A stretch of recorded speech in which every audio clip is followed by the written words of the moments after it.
سلام دوستان، من کول ماینرم و این استودیو جدیدمه. بریم برای یه استودیو تور.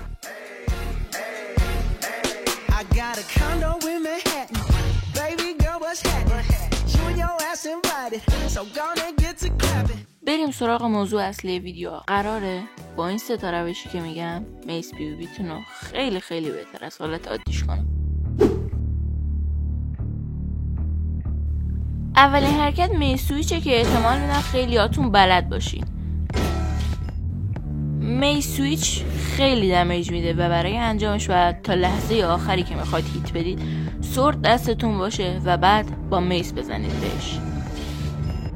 یه نوع دیگه میس سویچ با میس بیریچه که بدون اینکه وین چارجی بزنید وقتی که میخواید هیت بدید سورد رو میزنید و بعد روی میس سویچ میکنید.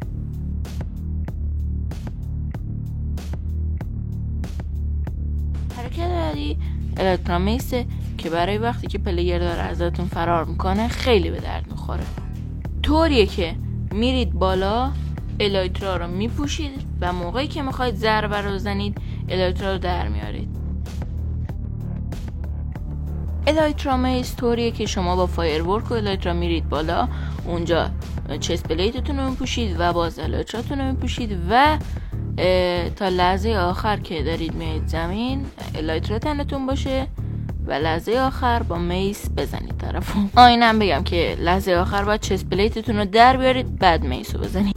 من بازم از شما معذرت میخوام که این ویدیو انقدر تایمش کم بود، ولی خب امیدوارم آموزش خوبی شده باشه و برای این تایمش کم بود که دیدین که یه دورانی دارید که دیگه از ماینکرافت زده میشید ولی باز برمیگردیم. من تو اون دورانم و امتحاناتم هم شروع شده و اینا، به خاطر همین زیاد ماینکرافت پلی نمیدم، بیشتر میرم سراغ گیم های دیگه. ولی خب دیگه نمیخوام از گیم های دیگه ویدیو بزنم چون هم ادیتش سخته، هم نوبم، هم چنل هم میریزه و هر هفته هر ویدیو رو داریم یا هر 2 هفته. ولی خب برمیگردم. پیس.